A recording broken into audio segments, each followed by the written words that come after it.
Hello बच्चों, स्वागत है आज की क्लास में। आज की क्लास में मैं आपको लीग ऑफ नेशंस समझाने वाला हूं। जो बच्चे चैनल पर पहली बार आए हैं, वीडियो को लाइक करके चैनल को सब्सक्राइब कर देना। तो आज की क्लास लीग ऑफ नेशंस के ऊपर होने वाली पूर्ण रूप से। तो जैसा आपको पता है, प्रथम विश्व की वजह से पूरी दुनिया को भारी नुकसान का सामना करना पड़ा था। यानी जब फर्स्ट वर्ल्ड वॉर हुआ था उस टाइम पे वर्ल्ड में बहुत ज़्यादा नुकसान का सामना करना पड़ा। इस तरह के विश्व युद्ध की दोबारा होने से रोकने के लिए, विश्व में शांति बनाए रखने के लिए सभी देशों ने एक अंतर्राष्ट्रीय संगठन बनाने की सोची, ताकि देशों के बीच विवादों को बातचीत द्वारा सुलझाया जा सके और फिर से विश्व में युद्ध ना हो। समझ आया आपको?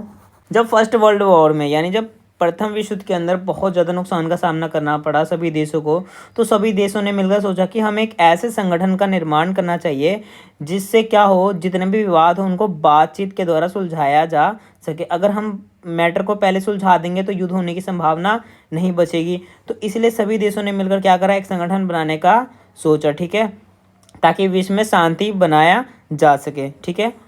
और इसी से निर्माण हुआ लीग ऑफ नेशंस का, ठीक है बच्चों। यहाँ से निर्माण हो गया लीग ऑफ नेशंस का। यह संगठन ज़्यादा सफल नहीं हुआ। संगठन बना तो दिया, परंतु यह संगठन जो था ज़्यादा सफल नहीं हो पाया। दुनिया को दूसरे विश्व युद्ध का भी सामना करना पड़ा। यानी सब लोगों ने इसको क्यों बनाया था? लोगों ने सोचा कि भाई हम इसको बना देंगे तो क्या होगा, वर्ल्ड वॉर नहीं हो पाएगा। परंतु इसके बावजूद भी जो सेकेंड वर्ल्ड वॉर था वो हो गया विश्व के अंदर। यानी पूर्ण रूप से क्या रहा, असफल रहा। दूसरे विश्व युद्ध और भी ज़्यादा खतरनाक रहा, और इसमें प्रथम विश्व युद्ध के ज़्यादा नुकसान हुआ। यानी जो पहला वर्ल्ड वॉर था उससे भी ज़्यादा खतरनाक कौन सा था? दूसरा वर्ल्ड वॉर रहा, और इसमें पहले से भी ज़्यादा नुकसान हुआ। सभी देशों को महसूस हुआ कि लीग ऑफ नेशंस और भी ज़्यादा मजबूत बनाने की ज़रूरत है। अब सभी को यह लगा कि जो लीग ऑफ नेशंस है उसको और ज़्यादा मजबूत बनाना चाहिए, और ज़्यादा पावरफुल इसको होना चाहिए। इसलिए लीग ऑफ नेशंस को बदलकर संयुक्त राष्ट्र संघ बनाया गया। समझ आया आपको? देखो दोबारा बताता हूँ शॉर्टकट में, ताकि आपको सब कुछ समझ आ जाए। जब पहला वर्ल्ड वॉर हुआ, वर्ल्ड के अंदर जब पहला वर्ल्ड वॉर हुआ तो बहुत ज़्यादा नुकसान का सामना करना पड़ा सभी देशों को, भारी नुकसान हुआ। तो सभी देशों ने मिलकर यह सोचा कि हमें एक ऐसे संगठन का निर्माण करना चाहिए जिससे विश्व में क्या फैले रहे, शांति बने रहे, और जो भी लड़ाई झगड़े का मैटर हो उसको बातचीत के द्वारा सुलझाया जा सके, ठीक है। तो इसलिए इन सब ने मिलकर, सभी देशों ने मिलकर अंतर्राष्ट्रीय संगठन का निर्माण किया। जब अंतर्राष्ट्रीय संगठन का निर्माण हुआ तो उसका नाम पड़ा लीग ऑफ नेशंस। क्या पड़ा? लीग ऑफ नेशंस उसका नाम पड़ा।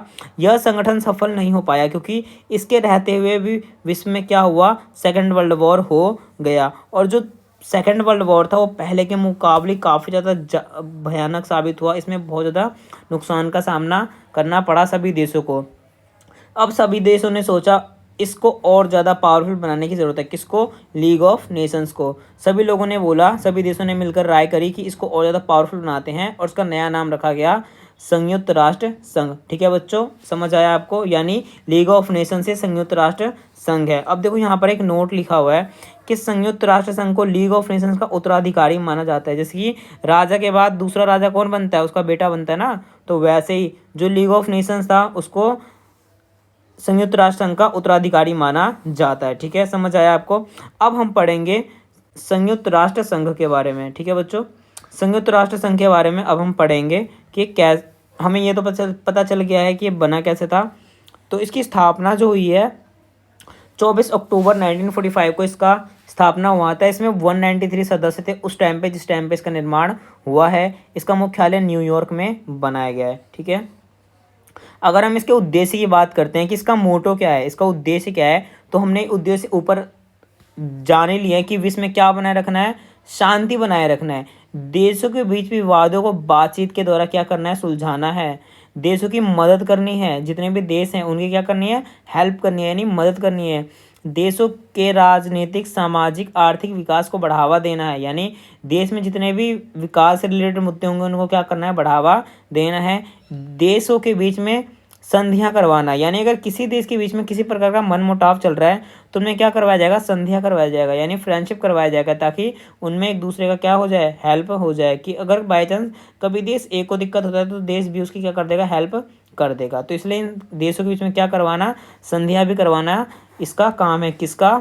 संयुक्त राष्ट्र संघ का। ठीक है, विश्व में सहयोग को बढ़ावा, विकास करना, भावना विकसित करना, यानी विश्व में हमें सहयोग की भावना का विकसित करना है कि सभी देशों में क्या हो, सहयोग की भावना का विकास हो जाए, कि सभी एक दूसरे का क्या करें, उसके बाद हेल्प करें। तो ये थे इसके उद्देश्य, किसके, संयुक्त राष्ट्र संघ के। ठीक है, हमने जान लिया ये सारे इसके क्या थे बच्चों, सहयोग, ये सारे इसके उद्देश्य हैं। अब हम जानेंगे इसके प्रमुख अंग कौन कौन से हैं। ठीक है, अब हम इसके अंग जानते हैं कि कौन कौन से अंग हैं और वो अंग कार्य कैसे करते हैं। तो अगर हम इसके अंगों की बात करें तो संयुक्त राष्ट्र संघ में 6 प्रमुख अंग है। कितने अंग है, 6 प्रमुख अंग है। पहला है सुरक्षा परिषद, दूसरा है सचिवालय, तीसरा है आर्थिक और सामाजिक परिषद, चौथा है महासभा, पांचवा अंतर्राष्ट्रीय न्यायालय और छठा है न्याय परिषद। ये सारे बच्चों इसके अंग है। ठीक है, ये अंग है संयुक्त राष्ट्र संघ के। ठीक है, ये सारे इसके अंग हैं। अब हमें आगे की वीडियो में जानेंगे कि इनके अंगों के कार्य क्या क्या हैं, ये बने क्यों हैं। ठीक है, अब हमें इनके इन 6 के 6 जो इसके अंग हैं इनके बारे में हमें डिटेल में पढ़ना है। ठीक है, तो सबसे पहले आएगा यहाँ पर सुरक्षा परिषद। कौन आएगा, सुरक्षा परिषद सबसे इंपॉर्टेंट है इनके अंगों में। देखो मैंने सबसे पहले इसलिए लिखा है क्योंकि सबसे ज़्यादा इंपॉर्टेंट जो अंग है इसका संयुक्त राष्ट्र संघ का वो है सुरक्षा परिषद। ठीक है, तो सुरक्षा परिषद का जान लेते हैं। सुरक्षा परिषद में यूएनओ का सबसे महत्वपूर्ण अंग है, जो यूएनओ यूनाइटेड नेशन ऑर्गेनाइजेशन, इसका इंग्लिश में बोलते हैं इसको यूनाइटेड नेशन ऑर्गेनाइजेशन और हिंदी में बोलते हैं संयुक्त राष्ट्र संघ। ठीक है, तो जो यूएनओ है उसका सबसे महत्वपूर्ण अंग कौन है बच्चों, सुरक्षा परिषद है इसका सबसे महत्वपूर्ण अंग। सुरक्षा परिषद में कुल 15 सदस्य होते हैं। कितने सदस्य होते हैं इसके अंदर, 15 सदस्य होते हैं जो 2 भागों में बटे होते हैं। 5 होते हैं स्थायी सदस्य जिसमें है अमेरिका, फ्रांस, ब्रिटेन, चीन और रूस। ये इसके क्या है, स्थायी, यानी स्थायी सदस्य ये 5 हैं। अस्थायी कितने हैं, 10 सदस्य हैं। यह 2 साल के लिए चुने जाते हैं, यानी जो अस्थायी सदस्य होंगे ना वो कितने साल के लिए चुने जाएंगे, केवल 2 साल के लिए चुने जाएंगे। हर स्थायी सदस्य के पास एक खास ताकत होती है जिसे वीटो अधिकार भी कहा जाता है। यानी जितने ये 5 सदस्य हैं इनके पास क्या है बच्चों, वीटो पावर है।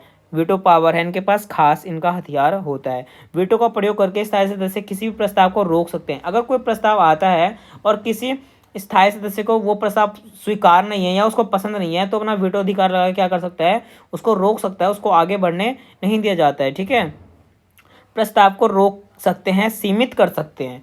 तो ये थे सुरक्षा परिषद के बारे में कुछ बातें। मैंने बताया आपको कि सबसे महत्वपूर्ण अंग है किसका, यूएनओ का। इसमें कितने सदस्य हैं, 15 सदस्य है जिनको 2 भागों में बांटा गया है। 5 है स्थायी सदस्य, 10 है अस्थायी सदस्य। जो स्थायी सदस्य होते हैं इनमें इनके पास वीटो अधिकार होता है, वीटो पावर होती है। और जो 10 अस्थायी सदस्य है इनको 2 साल के लिए चुना जाता है। ठीक है, ये मैंने आपको बताया अभी सुरक्षा परिषद के बारे में। अब सुरक्षा परिषद के कार्य क्या हैं, अब हम जानेंगे इसके कार्य क्या है, कि कार्य करता क्या है। तो इसका जो मेन कार्य है ये है देशों के बीच विवादों को सुलझाना। अगर देशों के बीच में किसी प्रकार का कोई विवाद चल रहा है, कोई लड़ाई झगड़ा चल रहा है तो उसको क्या करेगा, ये अंग सुलझाने कार्य करेगा। विश्व में शांति बनाए रखने का भी कार्य इसी अंग का होता है। शांति भंग करने वाले को सजा देने का भी अधिकार इसी अंग के पास है। यानी अगर कोई देश, कोई वर्ल्ड के अंदर शांति भंग करता है तो उसको यह अंग सजा भी देता है। तो ये था बच्चों सुरक्षा परिषद के बारे में जानकारी। अब हम जानेंगे सचिवालय के बारे में, जिसका सेकंड अंक है सचिवालय। सचिवालय जानते हैं, तो यूएनओ की नौकरशाही को सचिवालय कहा जाता है। ठीक है, सचिवालय यूएनओ के लिए काम करने वाले सभी कर्मचारियों का समूह है। यानी जितने भी कर्मचारी यूएनओ के अंदर कार्य करते हैं ये इनका क्या है, एक समूह है।